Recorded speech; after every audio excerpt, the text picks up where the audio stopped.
ଗ୍ରାମ ବିଲାଙ୍ଗଣ। ତ ଆଜିର ଏଇ ଆମର ବାଟରେ ଯୋଗଛନ୍ତି ମା ଭଉଣୀ ମାନେ କୋଉଥିପାଇଁ?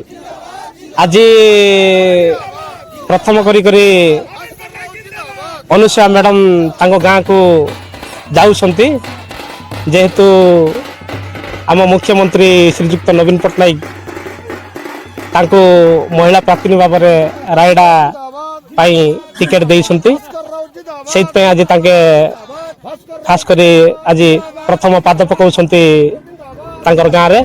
ତାଙ୍କୁ ସ୍ୱାଗତ ଜଣାଇବା ପାଇଁ ଆମେ ବିଲାଣ ଛକରେ ଉପସ୍ଥିତ ଆଚ୍ଛା, ହେଇଛୁ। ଆମେ ଗଣମାଧ୍ୟମରେ କେତେ ଦିନ ଆଗରୁ ତାଙ୍କୁ ବିରୋଧ କରୁଥିଲେ, ସେ ବିଷୟରେ ଆପଣ କହିବେ କି? ଆପଣ ସେଇଟା କିଛି ନାହିଁ ଆଜ୍ଞା, ସେଇଟା ତ ହବ, ସେଟା ଘର ଘର କଳି ଘରେ ଘରେ ହେବ, ସେଇଟା ସମାଧାନ ହେଇଗଲାଣି, କୌଣସି ସେଥିରେ ଦ୍ୱନ୍ଦ୍ୱ ନାହିଁ।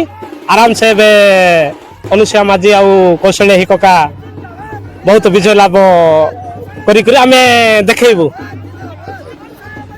ଓ ଆପଣ ମାନେ ନାୟକ ଗ୍ରାମ ବିଲାମାଳ। ଆଜି ଆମେ এই ବିଲାମାଳ ଛକରେ ସମସ୍ତେ ଉପସ୍ଥିତ ହେବାର ମୁଖ୍ୟ କାରଣ ମାନ୍ୟବର ମୁଖ୍ୟମନ୍ତ୍ରୀ ଶ୍ରୀ ନବୀନ ପଟ୍ଟନାୟକ ଆମର ଭଉଣୀ ଶ୍ରୀମତୀ ଅନୁସୂୟା ମାଝୀଙ୍କୁ ବିଧାୟକ ଟିକଟ ଦେଇଥିବାରୁ ଆମେ ମାନ୍ୟବର ମୁଖ୍ୟମନ୍ତ୍ରୀଙ୍କୁ ଅଶେଷ ଧନ୍ୟବାଦ ଦେଉଛୁ।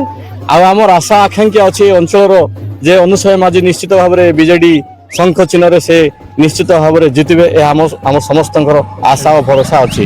ଏବଂ ତତ୍ ସଙ୍ଗେ ସଙ୍ଗେ କୌଶଲ୍ୟା କକା ମଧ୍ୟ ସେ ନିଶ୍ଚିତ ଭାବରେ ଜିତିବେ ବୋଲି ଆମ ସମସ୍ତଙ୍କର ଆଶା ଓ ଦୃଢ଼ ବିଶ୍ୱାସ ଅଛି।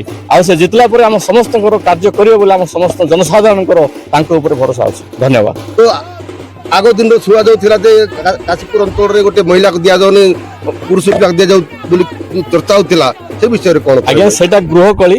ଘର ଘର ଭିତରେ ଦେଖନ୍ତୁ, ଘର ଘର ଭିତରେ ମାଡ଼ଗୋଳ ଅଛି, ସମସ୍ୟା ଅଛି, ସେ ସମସ୍ୟା ବର୍ତ୍ତମାନ ସମାଧାନ ହୋଇଯାଇଛି। ତେଣୁ ନିଶ୍ଚିତ ଭାବରେ ଅନୁସୂୟା ମାଝୀ ଜିତିକି ଅଛନ୍ତି। ଧନ୍ୟବାଦ।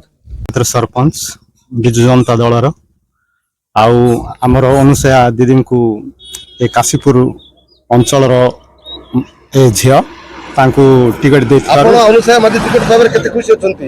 ବହୁତ ଖୁସି ଆଜ୍ଞା। ଧନ୍ୟବାଦ।